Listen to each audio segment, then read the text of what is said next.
Ladies and gentlemen, they say that they were taught directly by fallen angels. They escaped to the new world and were chased and persecuted. Some say they're not real, that they exist only on the silver screen and big budget Hollywood movies. Ladies and gentlemen, I'd like to introduce a real, live, modern day witch.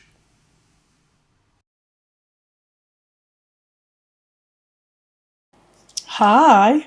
Hi, Karina. Thank you for having me. Not a problem. Pleasure. So, I'm sure the question on everybody's mind is, what is a witch? Okay. So, to me, a witch is someone of any gender. Witches aren't just females. We use our own life force energy to manifest our desired outcomes. We understand the power of our brains and the power of manifesting through our thoughts and feelings. Some of us use tools like candles, herbs, jars. The list is pretty endless. But I'd like to say what makes me a witch is my ability to heal myself, understanding my own energy and how powerful I am as a human being, and using that to manipulate the outcome around me. Okay. It's not all just spells and broomsticks. Okay. So tell us, how did you get started on this journey? How did you know that you had an ability? How did you know that you were a witch? So for me, I'm aware that, everyone's journey is different, but personally for me, I grew up in a Latino family. We're all Portuguese. My dad's side is Austrian, and my mum and my nan were very superstitious, spiritual to an extent. We all have the gift of precognitive dreams. That's pretty much where it started. But growing up, I had a really troubled childhood. I went through immense trauma. But also my mother was an alcoholic for the majority of my childhood. So when she used to engage with energies and entities and speak to spirits, I didn't really, it was I know this is kind of real, but it made me doubt it with her being an alcoholic and stuff. So I kind of always had this affinity, so to say, for witchcraft and magic and otherworldly stuff, space. I wanted to be an astronaut when I was a child, and I got told I couldn't because I have asthma. So I studied astrology instead. But pretty much all my trauma, I went through 2 abusive relationships over 10 years, from 16 to 26. And I'd like to say I pretty much slowly awakened during those relationships. I could just feel things were off. I was very clairsentient. So that's kind of where I got started. But it was, I met a man. He was working alongside a girl I went to school with for a baby loss event. And that was when I kind of started getting more Reiki sessions. He then told me I was an earth angel and I was gifted. I had healing hands, as they call it. And that's when I bought my first tarot deck, and I just kind of went from there. But it was almost instant, I was just natural at it. Well, I've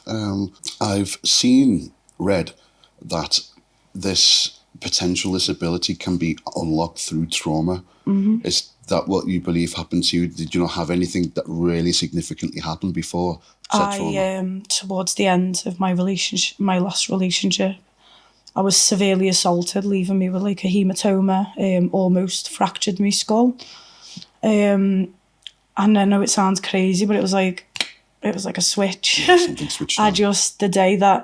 That same day the injury happened, I kind of passed out. I went really funny. My memory was awful. I was having nightmares, everything after it, but it kind of just flicked this switch, and I just got really drawn to go into a crystal shop with witch supplies, and started off just doing cleansing spells, to keep me protected, cleanse my energy and protective jewellery, and it just went from there. It's being a little roller coaster.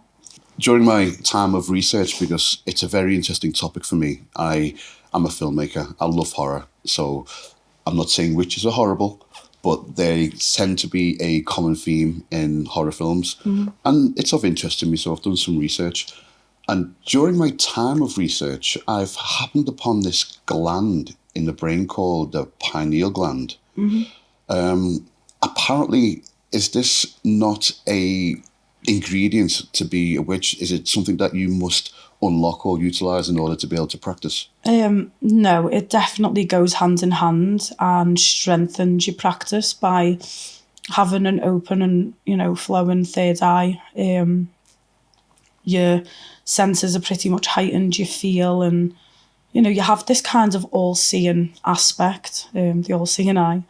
So it does strengthen your practice in terms of faith, of knowing that you can get the desired outcome.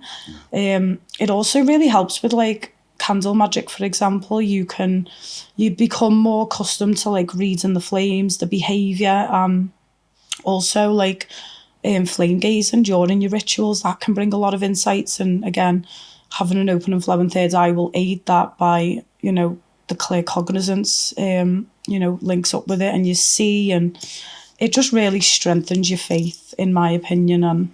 And but it's not necessary, not at all. When I started, my third eye was not open, and I still managed to have successful practices. Yeah.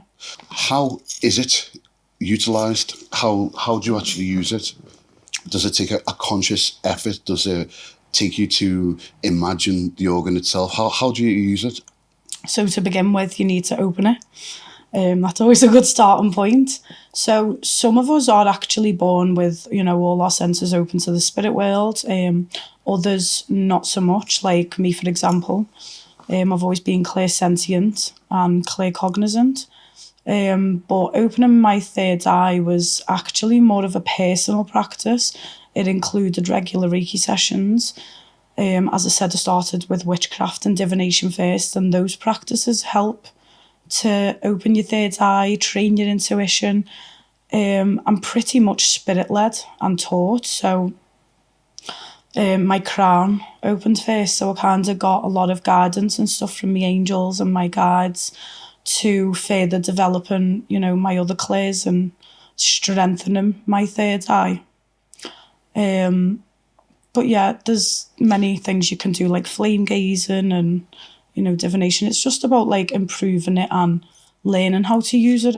Well, I read that, without delving too much into the conspiracy side here, I've read that the government introduces fluoride into our water supply, and one of the detrimental effects of fluoride is it calcifies your third eye. Do you believe in such a thing? And if it does, and you do, is it possible to reverse that damage or that calcification? So, in my opinion, of course, the government definitely do put fluoride in the water. It's up there with, the chemtrails in the skies. It's all used to like alter our DNA, take away fertility, and just damage us in all kinds of ways. Although it's unescapable, I do believe the bottled water could potentially have fluoride in, because it just makes sense, doesn't it, really? Why would it be in the tap and not the bottles? But getting past that, I do believe it's reversible. I've drank tap water my whole life, and my third eye is open, and, I see, I have all my clairs. So I'd definitely say it's reversible. There's a few things that you can do. Engaging in regular Reiki to clear your chakras and align them, keep them flowing nicely, clear that negative energy. You can also, me personally, I started just with a crystal. I don't know where that came from. It was just natural to me to do that, and that was actually how I popped mine open. And how did you know it was open? Did you have any kind of sensation? Did you have any? There was a lot of throbbing in between, like here, in between my eyebrows. A lot of headaches. Started getting really vivid dreams, nightmares. In fact. Really? And this is an. Yeah, but wow. I was also going through a really traumatic time, so that's maybe not the case for everyone. I think hand in hand with the head injury I suffered at the time, it kind of maybe, it's probably got effect too. But I'd say one of the biggest things when your third eye opens is you kind of become you really become sensitive to all the energy around you. People all of a sudden can't lie to you anymore. You look back at your past very differently too. Like you start seeing your own faults, it's called the all-seeing eye for a reason. It's all-seeing. Can't really lie to yourself. You see through your own bullshit. Whereas before you might not have done. It's just clear seeing and like knowing. That's probably the best way I can describe it. Right. But yeah, you'd probably get flashes of future events and, predict things. Could have like a little vision of you dropping your keys at a certain point further down the road, and then you drop your keys and you're like, I've just had that vision. Yeah, okay. They're So usually the first symptoms. Yeah. So it's more sensitivity. Yeah, definitely. Yeah. Okay. I've noticed that you've mentioned clairs. Mm-hmm. What do you mean by clairs? What are those? So your clairs are I like to call it your 5 spiritual senses. So you've got clairgustance, which is clear tasting. So when communicating with spirits or other beings, entities, whatever you want to call them, certain mediums will get a taste of tobacco, for example, and, the person who they're connecting to could have really loved the tobacco or the pipes, whatever. And then you've got clairaudience, which is clear hearing from spirit. You hear like messages, words, that kind of stuff. Claircognizance is clear seeing, and clairsentience is kind of translating the energy around you into a feeling, and that's how we like translate the energy into a prediction, into a knowing. I think claircognizance is clear knowing, so you don't know how you know, but you just know. Yeah.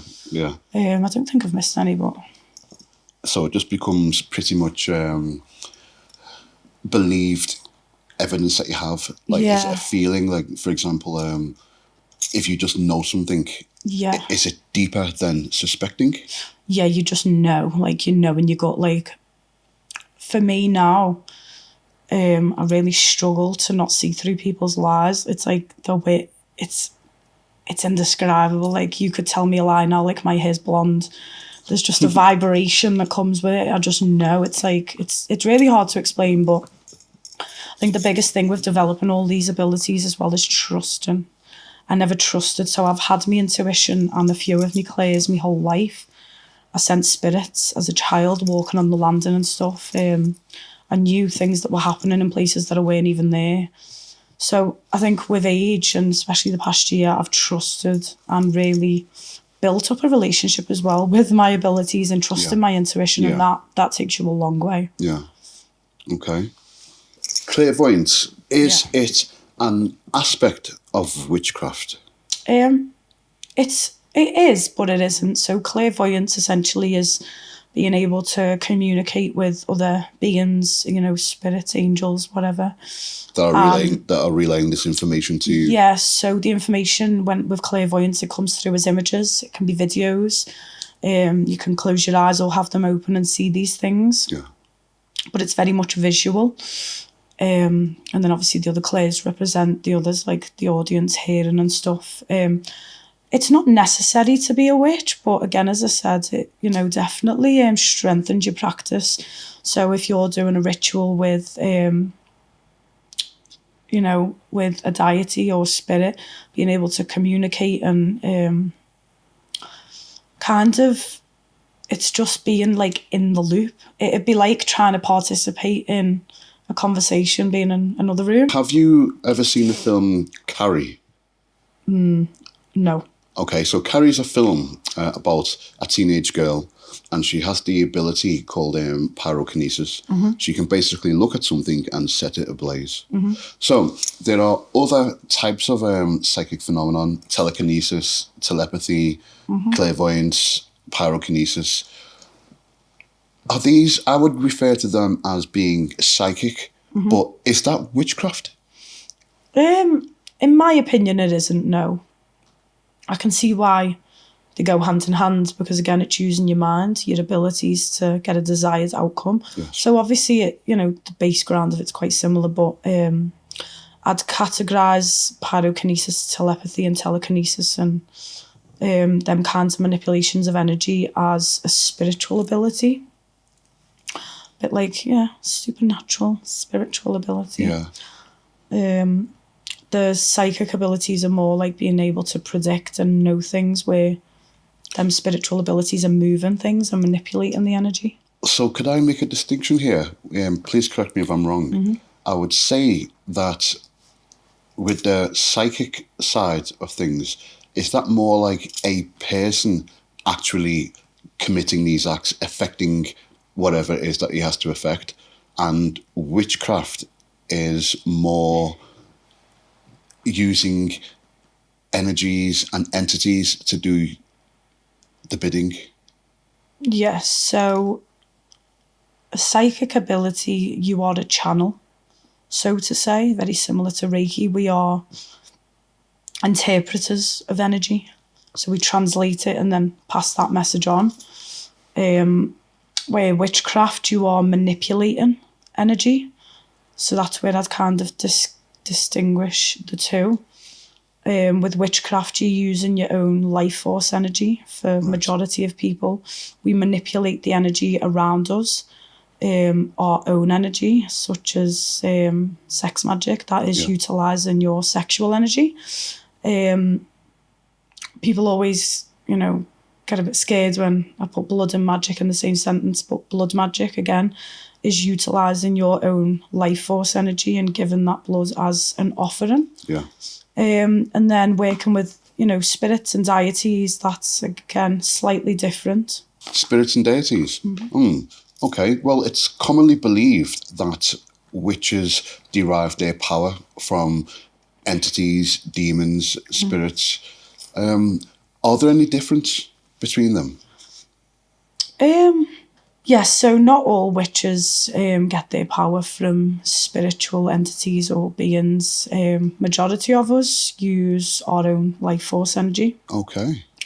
And then the others that do work with these beings usually work alongside them in exchange for things. So they all kind of have different knowledge, help with different things. So it's a very complex subject, but if you work with a spirit or deity, you are essentially giving offerings to them. You are learning about them. They also do give homework. They teach you things. They enlighten you. So it's not only just about manifesting either. It's you build a kind of relationship with them. Okay, so yeah, there is that difference of working solo and using like your ancestors and your own life force energy to then having that kind of helping hand from a spirit or an entity. Right, okay. So that's why people refer to as their guides. So it's an entity that they have built a relationship with. Yeah, so we're actually all born with angels and guides. At least one, but most of the time we have quite a few. They come and go. Over the course of our lives, help with different topics, different goals, different life journeys, healing. So again, that's very complex too. But yeah, we all actually have angels and guides. Once you connect with them, you tend to build that relationship, and what they can do for you actually gets stronger. So anyone at all watching this can call on their angels and guides and try and build that connection, and it'll 100%, happen for them. Okay, could I be right in saying that a witch that's born with her innate potential activated, she uses her own ability, her own powers, if you will, versus a witch that communes with entities, derives their abilities from entities, would you say that the latter are dark witches and the former are light witches? No, not exactly, no. The only thing that makes any kind of ritual or practice dark or light is the intention behind it. So you could have a woman that is born with this witchy energy within her already. It could be from, past life energy. Or she could have just found an affinity for witchcraft during that present incarnation. Not only does neither make the other less powerful or more powerful, but it doesn't even make them dark or light either. Working with spirits, demons or angels, again, I wouldn't categorise it as a light or dark practice. It's pretty much a grey area in terms of the intention that you put into your practice. You could do a ritual that could be considered as dark magic by some, but the intention behind it being to help somebody else, to just basically a good intention. It's not to harm anyone. You're trying to help someone, you're trying to better their lives, or bid like freedom of something like a hex, you know. Yes. Just because the ritual itself might come across as a bit darker doesn't necessarily mean that the intention behind it is dark.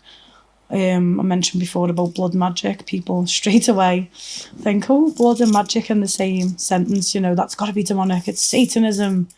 No. So you would use your blood to strengthen and give more power to one of your rituals or spells.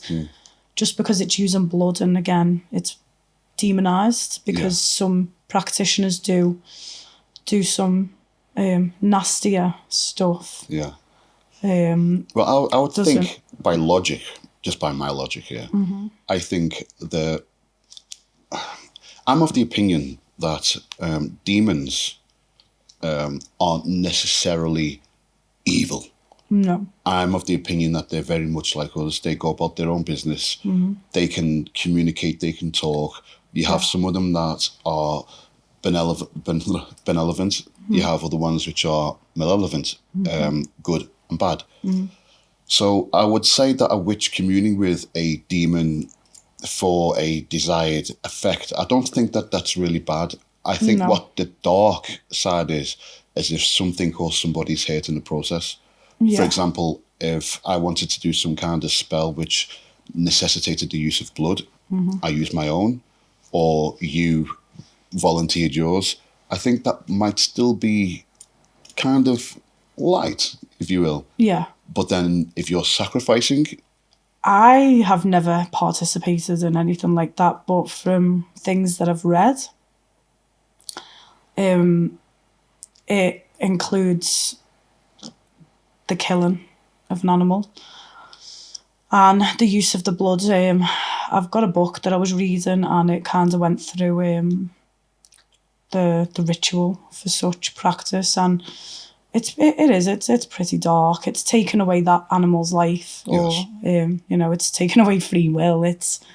I don't know too much about it. It's not, you know, massively interesting to me, but it definitely involves a certain clear way of exuding this practice, this ritual. So there's definitely steps and, you know, special garments you have to wear. Like, it's very formal, in fact. Okay. Yeah, from what I've read. Do you have any experience of working with any of these entities? Personally, I work with my guides. I work with 2 angels and also mostly my ancestors. 2 angels? Yeah. So I work with Archangel Michael and Gabriel. I was about to say Raphael. I don't know where Raphael came from. But yeah, I work with those 2 angels mostly. I also work with my ancestors. My grandfather, who died before I was born, he was a Freemason and he died a bit of a tragic death. But he's actually one of my main guides. Okay. We've had previous timelines together in ancient Egypt and stuff. It's quite cool. So, yeah, my experience is working with my ancestors and angels. I do also work with Lilith. Lilith, okay. Yeah. Now my ears are pricked up. I hear about this figure, I've read about this figure, and she is completely and utterly fascinating to me. She is, she's amazing. Can you tell us a little bit about Lilith, the history? Okay, so I wasn't there. Let's just get that clear. But from the research I've done and from what I've read, getting to know Lilith as a demon, as a deity, as a woman, she started off being an equal to Adam. She was Adam's first wife at the beginning of the creation of this world, this universe, whatever you want to, you know, however you want to put it. And they were both made from the dirt off the ground. They were to be equal. And now this is what I like about Lilith. She did not comply. She didn't like it. She was very, I'd like to say, very bold and very sure of herself. And Adam, from, you know, the texts and things that we can read, was very dominating of Lilith. He was on top of it in everything, you know, daily activities, from what I can imagine, like catching food, finding food, you know, just everyday stuff. And especially when it came to Lilith's sexuality, she really wanted to embody his sexuality to the fullest and embody her sensuality. And this is where she was kind of like, no. Adam always wanted to engage in the intercourse in a sense where he was the dominant figure. And Lilith had had enough. She wanted to switch things up a little bit. She wanted to take charge, and he was having none of it. Oh. So, yeah, she took off and she left the Garden of Eden. And from what we've read and from what I've seen, she went to another demon, and Adam actually got really lonely. He was sad that she was gone, so he's praying to the Creator. He's like, please, I need another woman. She left me, like, you know, she doesn't want to be here. So the Creator sent 3 angels to look for Lilith. Lilith was like, nope, I'm good. I'm good here. I'm not coming back. Like, I'm doing me. You know, I'm in charge. I'm powerful. I'm unapologetically me. Okay, so she defied the Creator. Yeah, she did. She didn't want to submit. She did not want to submit to any of them. Yeah. So we're not sure what demon, but, you know, in some texts it's Lucifer, Asmodeus, you know, it's, you know, again, I wasn't there, but that's pretty much the story of Lilith. So then Adam got Eve. Eve was made from his rib.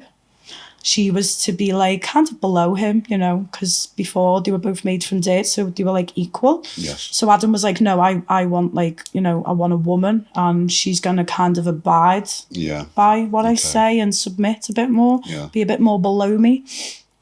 And so, Eve then became Adam's second counterpart. But when it comes to Lilith and working with her, the story plays a big role, as she tends to be attracted to women and work with women who are kind of in a process of wanting to embody their true potential, their true power, being unapologetically themselves, speaking out, not being afraid of the world, embracing the darkness, embracing the sexuality, the sensuality, and not being ashamed of it, and not submitting to the norm. Stereotypical. Standard.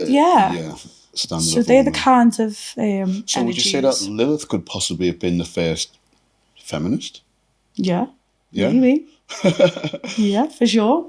Definitely. And I think that's why so many women, like, are obsessed with her and really love working with her, because the story is so powerful. And I'm very much a feminist in the sense of, like, I believe in equality. I mean, you know, men have got their place on earth and so have women, but I am one of those women that likes to do my own thing. During my readings of her, I can empathise with her plight, really, because I'm not sure if you're familiar with the ancient Greek figure Medusa. Yeah. Okay, so she was a high priestess. I think the goddess was Athena, but don't quote me on that. Mm-hmm. And basically she was in a temple one day, and another god, a male god, came in and violated her. And when Athena returned, she saw that she'd been violated. And for some strange reason, she cursed her to never be able to look upon anyone without turning them into stone. And she gave her snakes on the head. So that this is wrong, in my opinion. And I feel the same thing has happened with Lilith as well. I believe that she's been demonized because of her strong will. And that wasn't the status quo then. That wasn't the teachings. This is not what we wanted people to be like. So I think over the years she might have been demonized, which leads me to the question, if a male witch, like me, for example, if I was a witch and I wanted to work with Lilith, would that be possible? Or would she inherently have some kind of prejudice against men? So I think this is a really common question among the community. So Lilith is very well known as being a succubus, being Yes. very seductive, Yes. as So being very seductive. So she's very much known for invading the dreams of young men and taking their energy, taking their semen. yes. Yeah. Yes. Yeah. And many people also believe like that she hates men. So I'm not sure about a man working with Lilith as a male, but I'd like to say anyone trying to approach Lilith would definitely, Err on the side of caution. yeah, for sure. And it's all about respect with any being. Yeah. It's respect, it's getting to know them, understanding their story. And I think especially when you've got similarities. So I've got Lilith in my first house, if you're familiar with astrology. First house? So your first house, there's a 12 house system in astrology where all your planets go into, and that is kind of like where the planets were at the time of your birth. For me, your first house is your house of self, and Lilith in astrology is your dark moon. So where your moon's placed, it's the furthest place in the chart, so that's where your dark moon would go. So my moon's in the 8th house of death. Hence why I've probably always spoke to spirits and seen them and stuff. But the Lilith in the first house for me, it's kind of the energy she looks for when working with anyone. It's the energy I'm supposed to embody with age, with it being conjunct my North Node, which kind of means like being younger and kind of like being bullied, maybe having no voice, having no power, being walked all over. Okay. And then that Lilith, the way it manifests in the first house, would be to, as you grow up, to take back that power and, really be in your divine femininity. And, sometimes that is your dark femininity, and there's nothing wrong with that. But that's kind of the energy that Lilith goes for. A woman who wants to embrace her sexuality, sensuality, who wants to be outspoken and powerful and be her own boss and all the things that I am and strive to continue to be. So yeah, that's as much as I can say on Lilith. Yeah, great. Okay. Well, obviously before our interview here, I've done quite a bit of research on you. I've seen your following, I've seen the work that you've undertaken. Mm-hmm. But I kept coming across this phrase, starseed. Yes. What is a starseed? A starseed is an intergalactic soul. So it's a soul that's not originally from Earth. So there's many souls who, we're all aware of these astral beings keeping us trapped in this earthly karmic cycle, so to say. Oh. That's a whole other rabbit hole, but okay. Trying to explain it. Earth souls are usually from Earth, and they stay trapped in that cycle to keep reincarnating back on Earth, from what I believe. A starseed is then a soul that actually originally comes from somewhere else in the universe. So I actually come from an orange existence. So if you're familiar, the universe has been many different colours. That's something I haven't got too much knowledge on. When you say many different colours, what does that look like? What? So I had a soul reading. Okay. And she said that I originate from an orange existence. So this could be like an orange star system, an orange... Okay, like the sun. sun. Existence, the energy from where it came from is orange. Right, okay. I did some research on it, and it actually said something about the universe being orange at one point. So I don't know, I'm still looking into that. Right. I'm just trying to think of that in my mind, because you have different suns. You have yellow suns, red dwarfs, orange, blue. So I'm thinking maybe she means from a time when most suns were in the orange state. Yes, something along. As I say, I'm still trying to get to grips with that, because it is so complex, absolutely so complex. But there's many different types of star seeds, but majority are from different realms, planets, constellations, star systems. How do you identify if you are a star seed, and furthermore, where you originated from or where you were last? So I am from the dragon realm. The dragon realm is all about energy manipulation. It's where we go to learn everything to do with energy, manifestation, any manipulation of energy. It's a huge term, isn't it? That could categorise pyrokinesis and, telekinesis, moving things. It's manipulation. So that's originally where I'm from. But I have also had many different timelines. I've had a timeline in a demon realm. I'm aware there's 7 of them. So I've had a timeline in a demon realm. I actually had I have memories of that timeline. Really? Yeah, Could so you share we're all one? familiar with DMT. Yes.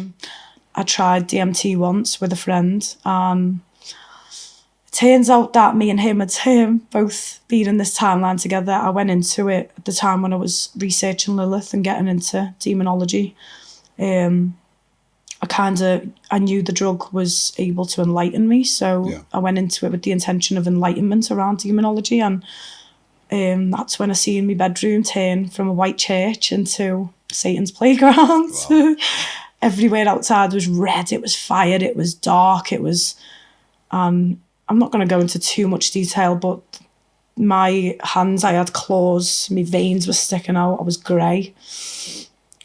I looked really different and I could see it. Like, I could see it. Do you know what I mean? I looked next to me and he looks the exact same. And it got clarified to me later on that that was, in fact, a memory resurfacing. So it was kind of giving me the go-ahead with demonology, with me having that energy within my soul. Just gave me more confidence to lean into it. Okay, so if you've been to all of these realms and you've had previous existences and lives, why are we here on Earth? Where does Earth fit in the whole... Again, us as souls, all of us are on a journey. We are spiritual beings having a human existence. So in other realms, there's different, what would you call it, like different journeys for each one. So I've also been in the angelic realm. I've had the timeline there, and that's probably why I work so closely with 2 angels. So I'm assuming you would go to the angelic realm to kind of learn healing, learn helping, being of service. You know, all the things that archangels stand for and do, you would probably go there to learn that and enlighten and embody that energy. So when you say go there, you don't mean this person was once an angel, or we're talking about... Their soul has existed within that realm. Yes. Okay. So obviously me, Karina, I weren't in the angelic realm, but my soul has had a timeline there. So me personally, I believe that time is an illusion. Everything's happening all at the same time. There's parallel lives, you know, again, it's a whole other thing to go into. But Earth, pretty much here, what we're to do here is learn. I'd say this is hell.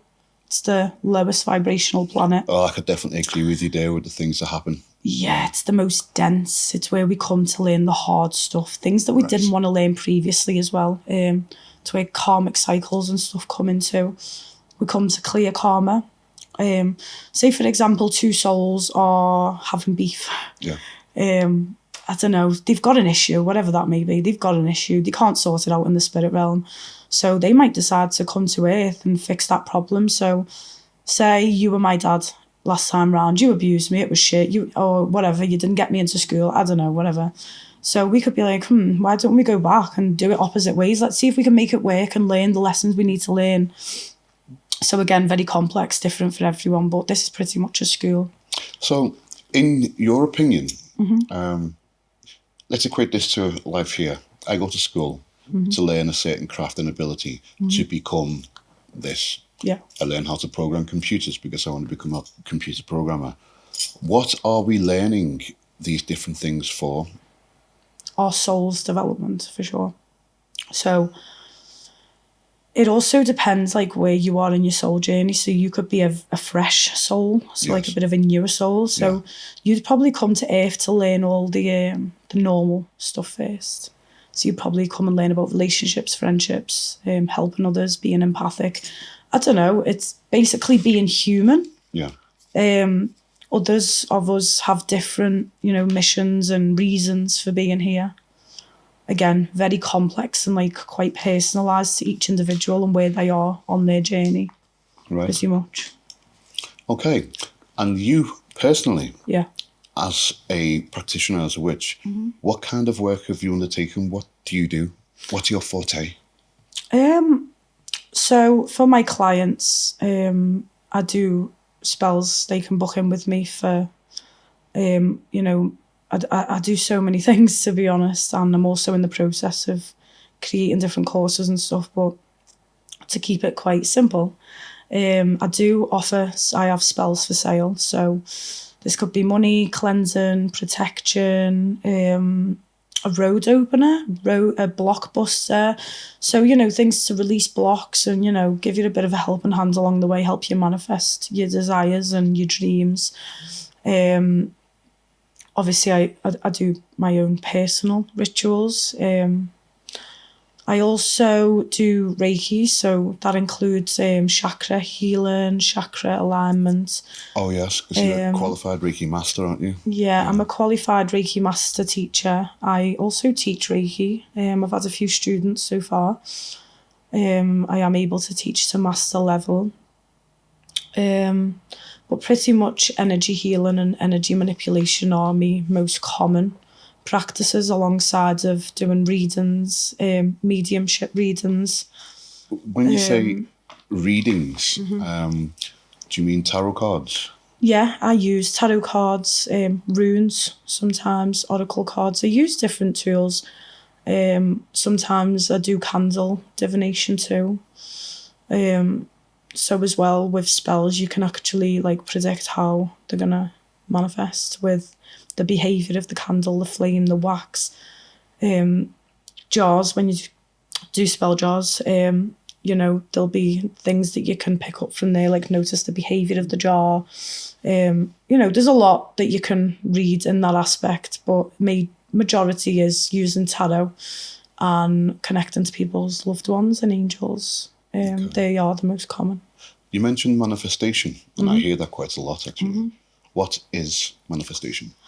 Manifestation is pretty much setting an intention and manifesting that outcome by putting in the actions. Manifesting is in bringing it to be. Bringing it to life, bringing it into your 3D reality, and one would do this by thinking, visualising. Okay, so matching the vibration to the outcome that you want. So say you want true love, you want to be married. For example, say your heart chakra is completely fucked. It's blocked, you've got so many barriers and blocks energetically. That's, you've got to do inner work as well to manifest. And I think this is a very common misconception, that people think witches can just pick up a candle or use the wand and things just happen for us. It's really not. It's about starting from the inside and then working your way out. And it's a whole process, but manifestation is just understanding that you have the power to create your reality with your thoughts, emotions, feelings, visualising outcomes. You can do vision boards, writing it down, journaling. It's such a broad term. There's so many different ways you can manifest. Singing. It seems so easy. It is. I'm seeing if everybody manifested things, we would all have fantastic, wonderful lives. I mean, you said that you just simply think about the thing. Is there no ritual involved? Is there no... It depends how you wish to proceed with that. I mix and match everything up all the time. I'm very much intuition led. I don't go off spell books or TikTok spells, anything off the internet. I pretty much master my own craft.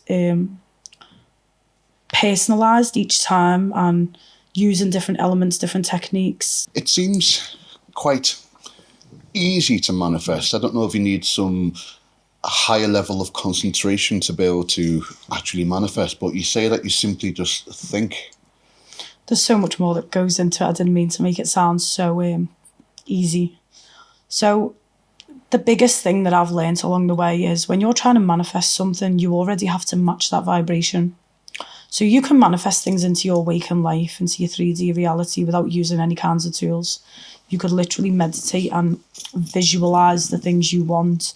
I mean, it would take a lot of practice. It would probably take a lot of time, a lot of inner work too. So most people, when they struggle to manifest, it's because they have blockages. Yes. So these blockages can come from wounding, from a past life, past timeline, from your childhood. It can come from abuse, your own self-belief, so your belief system. I don't know if you've heard of belief coding. No. but it's kind of like rewiring the things you grew up to believe. So if your mum said to you, money doesn't grow on trees, turn that light off, you know, I'm not made of money. They're the kind of beliefs that you're going to take into your adult life thinking, I have to work really hard for my money. Yeah. I have to go to university to do this, to do that. And that's not really what it's about.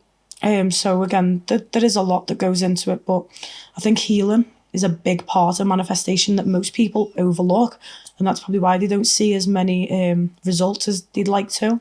Okay.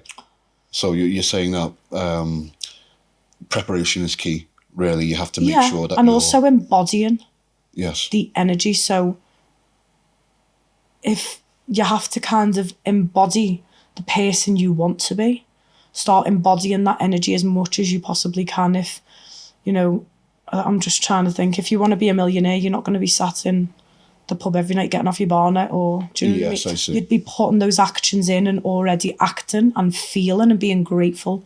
Gratitude is another big thing. Right.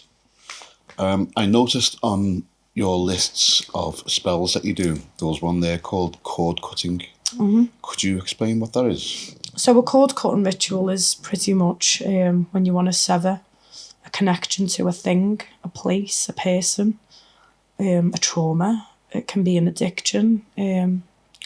It's quite, like, you can really play around with cord cutting. You can make it suit, you know, your need. So when you say sever, you mean, for example... sever the energetic connection. So if a man and a woman are having a relationship and then they break up, the woman moves on and the man is heartbroken, he can't carry on, would that be something in the jurisdiction of a cord cutting? Yeah, absolutely. Cord cuttings are amazing for letting anything go. So the way it would work is you would have 2 candles. Cord cuttings can be done as a meditation. So you could meditate and visualise the cord from you to this person or this thing, object, and, you know, do affirmations, and, you know, there's a whole process, and just kind of imagine the cord cutting. Okay. And, you know, asking for assistance from angels, you know, all that stuff. Yeah. But physically, I'd use 2 candles. Yes. Depending on what the cord cutting's for, I would personalise the colours, etc. So, say for a man and a woman, you'd do a blue candle, pink candle. You would then get some string, any kind of string. Again, the thing that people most get scared about with witchcraft is having it perfect. Doesn't matter.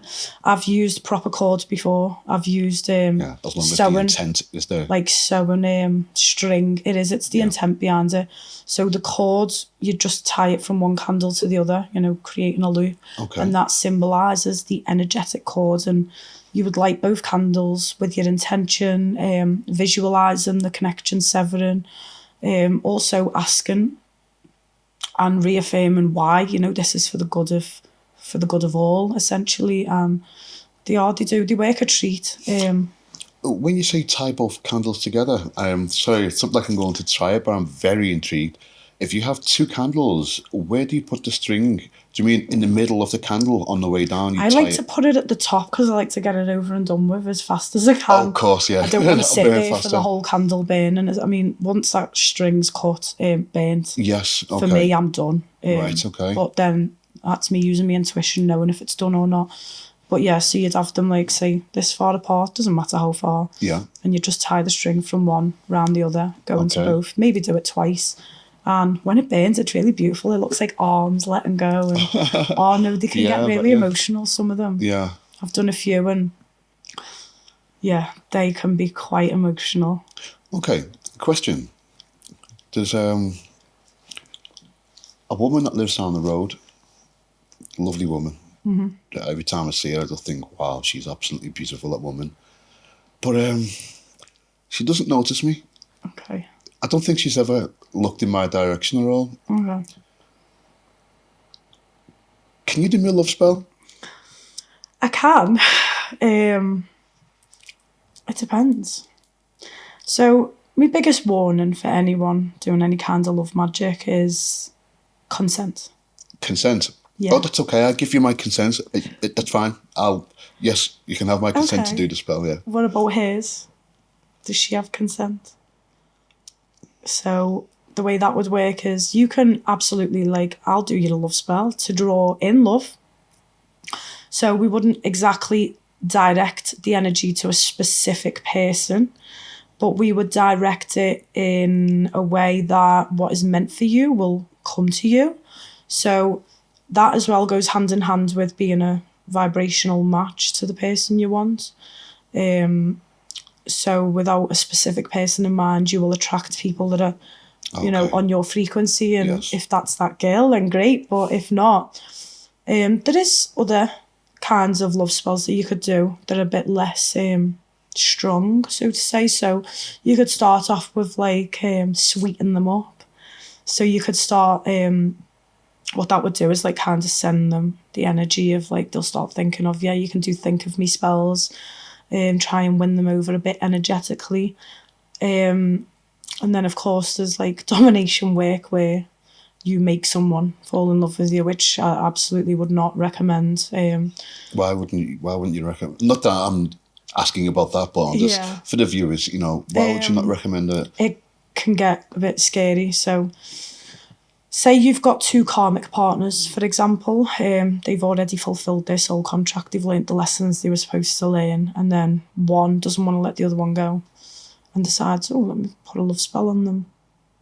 That person may very well come back into your life and show you everything you wanted and manifested, but then it does come to a point where it gets dangerous. I've heard stories of men becoming severely obsessed but angry because they don't understand why they feel this way. They're like, I don't like this girl. Why am I thinking of her so much? Why am I dreaming of her? Okay. And that's where it gets a bit...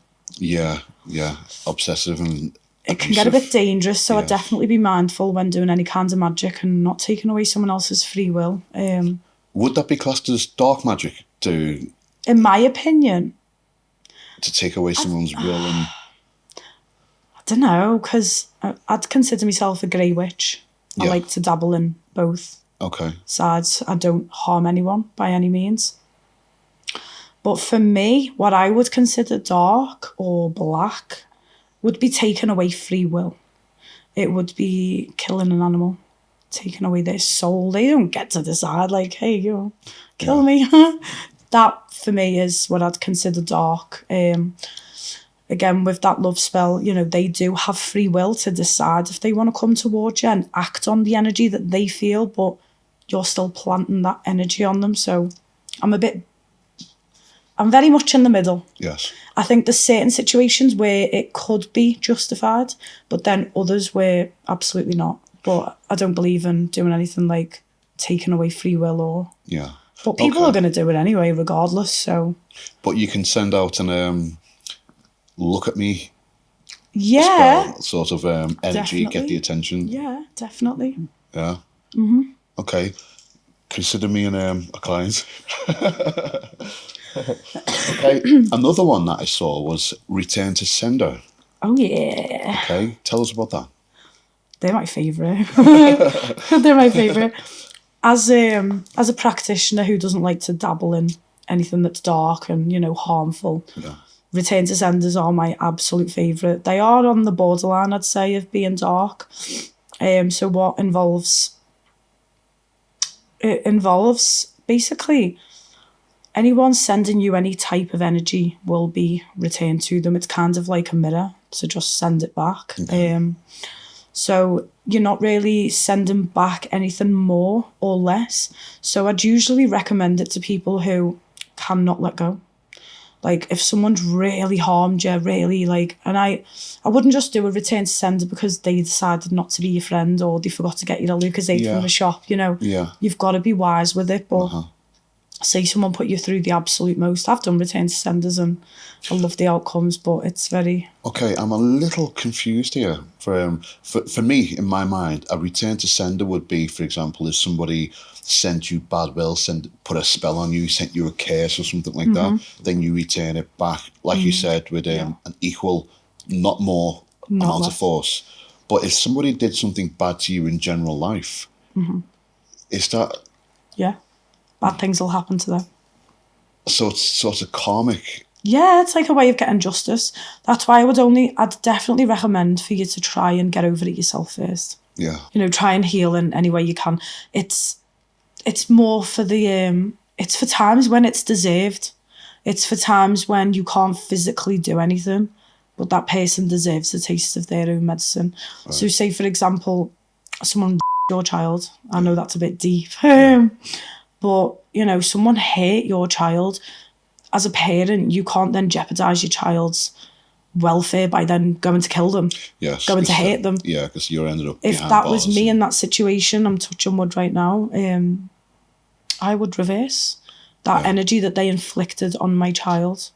So, again, there's a time and place for it. Could I inquire as to how you would go about performing this spell, or is this part of your trade? Pretty much like a cord cutting. Yeah. But without the cord.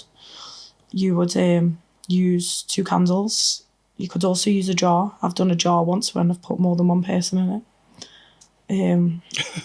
Put a person in it, so you write it down on parchment or something and put it in the jar? Yeah. You could use the belongings. Okay. That's where it gets a bit more intense. I'm not going to give too much away. Yeah, of course. But yeah, it would be 2 candles, preferably black. Yeah. Because we're trying to get rid and protect ourselves. Okay. 2 black, write their name on one, yours on the other, and you just imagine yourself sending that energy back. You know, the first time I did a return to sender, it was so powerful, so powerful. It was for someone who genuinely deserved it. It was my last straw, and it really helped me heal. It helped me feel like I got a sense of justice, and it was really powerful, really powerful. When you say really powerful, do you mean the effect that it had, or the way that you felt, or both? Yeah, the effect it had on the person, it kind of gave them a huge taste of their own medicine. The things they'd put me through for years, it got reversed on them, and all of a sudden they had to feel... Oh, they went through the same experience? Very similar, yeah. They kind of got put in a position where they probably felt like, oh shit, yeah, that's how she felt when I done that to her. But yeah. Another interest of mine, years ago, I had a girlfriend, and she was Asperger's, autistic, very intense, very, very intense. And she was like a pocket rocket. She was like a stick of dynamite. She would just go off. I don't even know what I'd done, really. But this one particular time that I'm referring to, she cursed me in the kitchen. Now, my family from Nigeria, so we know a lot about curses, juju, voodoo. We know about all things like that, witches. It's a very common thing that we talk about and we experience. And growing up and being raised in England has taught me to be like, yeah, whatever. If someone puts a curse on me, yeah, whatever. Yeah. It just goes over my head. I'm thinking, oh, you're a nutter, you are, whatever. Yeah. And I just get on with it. Until this Spanish girl cursed me. Because when she did, I looked at her, and the language that she was using, the gesticulations, the body, I was completely in shock. I was looking at her, and I like to say, oh, whatever, but there's something that haunts me in my head.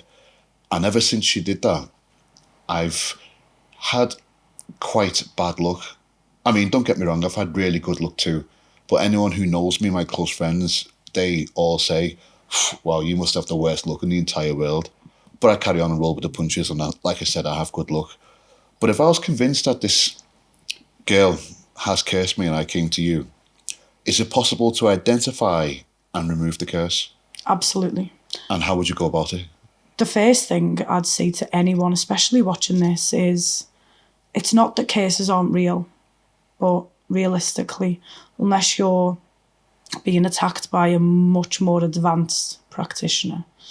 And I say that because I've seen things where people are tremendously affected. But I'd like to say in general, cases only have as much power over you as you give them. You mentioned the way she spoke, the language. She was so intense. Yeah. Her eyes, she was shaking. That's where the case comes from. It's that emotion that you've tied to it. You've given that power by... So she acted. She showed this aggression, this power, and you have actually fed into it, if that makes sense. So she's kind of like intimidated you a bit, and you've then thought, oh my God, I am cursed. Like, you've just got to, you can easily repel that. When you're very sure and, you know, more in charge of your own energy, so to say, you find it easier manipulating your own energy and like changing your vibration.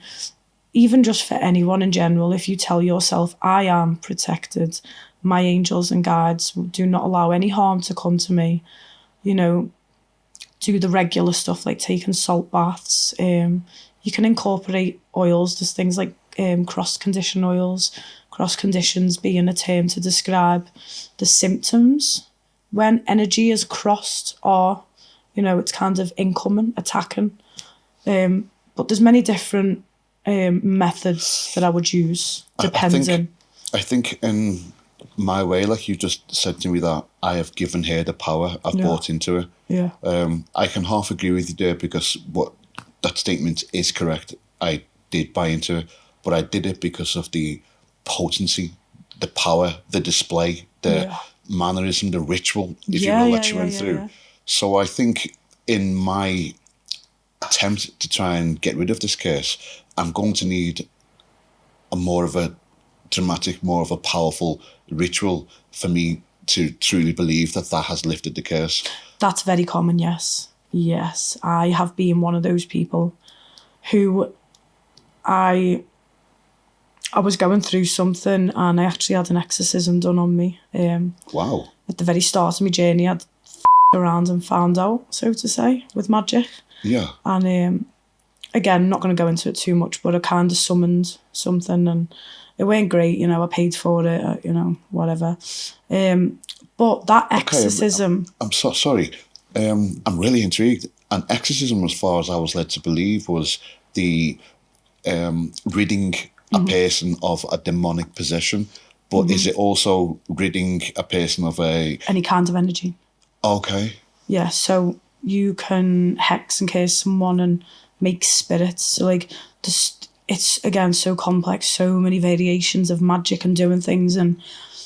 But from what I'm aware, exorcisms is a removal of an entity or energy that is causing harm. Yeah, that's tethered to you. Possessions too. Possessions are very rare. I don't know if you know that, but they are quite rare. Yeah. It's the attachments. It always starts off with an attachment. Usually attachments are formed during trauma and childhood and whatnot. But this exorcism that I had was because I had engaged in something risky and I brought energy into my space that wasn't serving me. It was quite malevolent. Yeah. So, yes, me having that exorcism done, you could say, like you said, knowing that something's more powerful, you'll then believe it and then you'll repel it. You know, like instead of feeding into it, because you've had this more powerful ritual done, you will then believe it and you'll feed into that instead. Yeah. I think that's pretty much what happened to me, because as soon as that was done, like, I think because I believed in it so much as well. I think it does. It's how you manifest any kind of outcome. You tell yourself, that's not going to work. It's not going to work. Okay, so sometimes for some people, to make them believe and stop them from thinking negative, they need you some might have to perform something. You know, Yes. It's more like she shouted, maybe used Hebrew or Spanish, whatever. She was Spanish, that makes it believable. It's like, oh shit, this is proper Latino Hebrew. Like, this is crazy shit. I used to study Latin, you see, so for me, Italian and Spanish are quite similar to Latin. Yeah. And Latin language for me is synonymous with exorcisms and things like that, demonic kind of things. So when she said that, I just looked at it, and it was the way her eyes and her hair and her hands and Spanish language as well, which is like, oh. So what would be a dramatic thing for me to do? Probably energy removal. So as a Reiki Master, you know, it's not just about healing. So we have like an etheric body, which is still part of our in the third dimension.